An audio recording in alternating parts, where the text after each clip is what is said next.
Chapitre 64. Une image familière. Quand je suis retournée dans la boutique, j'ai trouvé la cruche en céramique posée sur le poêle pour la garder chaude. À côté, il y avait des rangées de tasses à thé parmi lesquelles j'en ai sélectionné 4 et les ai remplies de thé. Lorsque je me suis tournée pour chercher un plateau afin de transporter les tasses à la table, un spectacle familier a attiré mon attention.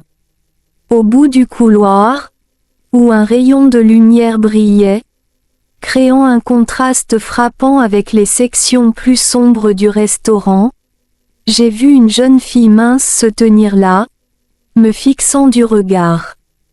Pendant un instant, j'ai eu du mal à me rappeler où je l'avais vue auparavant. Puis ça m'est revenu. C'était la même fille qui distribuait des magazines gratuits devant le restaurant de nouilles près de mon bureau quand j'y déjeunais avec mes amis. J'ai couru vers elle, espérant pouvoir lui poser quelques questions, car cela ne pouvait pas être une coïncidence de la rencontrer à nouveau. Mais quand je suis arrivée au bout du couloir, elle avait disparu. Je suis sortie en courant pour essayer de la rattraper, mais je ne l'ai vue nulle part. Tim, nous sommes ici. Koharu m'a appelé et est venue après moi quand elle m'a vu courir frénétiquement devant notre table. Oh, oui, bien sûr, ai-je balbutié, tout en jetant un coup d'œil autour de moi à l'extérieur du restaurant. Guillemets doubles. As-tu vu une jeune fille debout là-bas? Ai-je demandé, en pointant du doigt l'endroit où la fille se trouvait il y a une minute.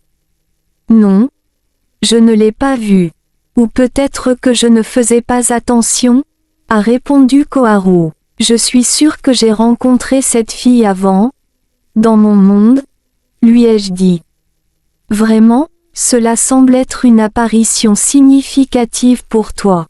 Normalement, on ne voit pas d'enfants dans la rue à cette heure de la journée, car ils devraient être à l'école. Ils sortent habituellement plus tard. Guillemets doubles. Tu as raison. Ce serait trop de coïncidence si elle est vraiment la même fille que j'ai rencontrée dans mon monde, ai-je dit. Pendant que nous prenions notre petit déjeuner dans la boutique, mes pensées étaient encore occupées par la fille. Qui était-elle? Et quelle était la signification de son apparition? J'étais tellement perdue dans mes pensées que j'avais aussi perdu l'appétit. Et tu doutais que nous ne pourrions pas finir tous les brioches. Tu sais combien nous en avons mangé? A demandé Koharu. J'ai compté et tu sais quoi? Nous 4 avons consommé un total de 52 brioches. Guillemets doubles. Oh vraiment? Avons-nous mangé autant? J'étais stupéfait. Je voudrais remercier le propriétaire de la boutique, mais je ne sais pas où il est, ai-je dit, en pensant qu'il devait être une personne très dévouée et désintéressée.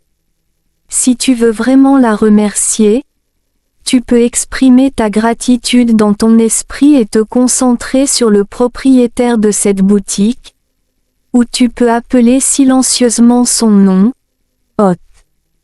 Elle entendra sûrement ta voix, a suggéré Kiran. Cela fonctionnerait-il? Je vais essayer. Alors, ai-je dit. Je me suis concentrée et j'ai commencé à envoyer mes pensées à Hot.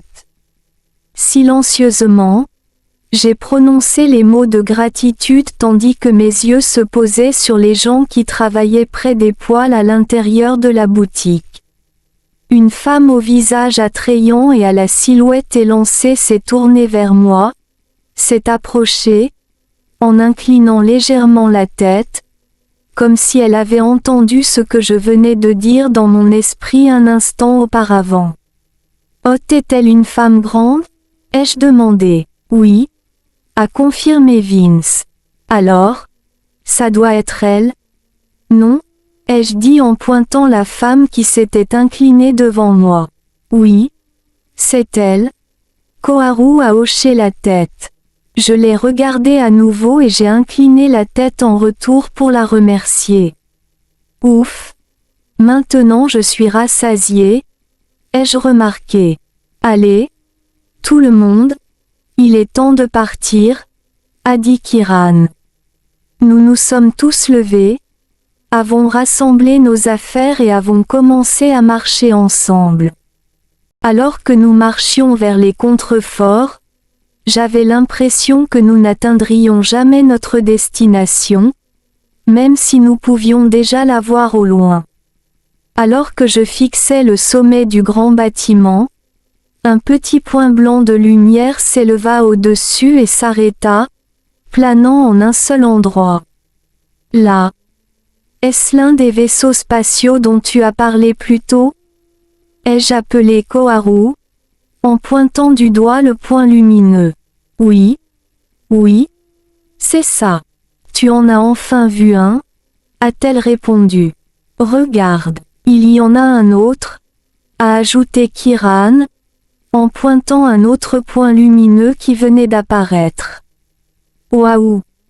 C'est un vrai ovni. J'en ai vu des similaires dans des vidéos dans mon monde, ai-je dit. Après que les vaisseaux spatiaux aient plané au-dessus du grand bâtiment pendant un moment, ils ont soudainement accéléré et ont disparu dans le ciel à une vitesse incroyablement élevée en quelques secondes. Je n'arrivais toujours pas à me débarrasser de ce sentiment étrange que j'étais sur le point d'entrer dans la résidence des extraterrestres et de les rencontrer, une rencontre qui serait vue comme impossible pour quiconque sur Terre. Mais ensuite, mon anxiété s'est progressivement transformée en anticipation et en excitation. Enfin, nous sommes arrivés au pied de la colline, où un chemin nous menait vers le grand bâtiment. Lorsque nous sommes arrivés, nous sommes entrés dans une cour ouverte. Comme Kiran nous l'avait décrit auparavant, c'était un espace où les musiciens se relayaient pour jouer de la musique comme divertissement régulier pour les êtres hautement évolués. Ce jour-là, de nombreux musiciens jouaient ensemble comme un grand orchestre. Alors, Tim, nous t'avons accompagné jusqu'ici, mais à partir de maintenant, tu dois continuer seul, m'a dit Kiran d'une voix solennelle. Je vois, ai-je dit, légèrement surpris, je pensais que nous pourrions monter ensemble. Guillemets double, nous ne sommes pas autorisés à entrer sans être convoqués, a-t-il expliqué. Tu t'en sortiras, ne t'inquiète pas du fait que nous ne t'accompagnions pas, m'a encouragé Koharu.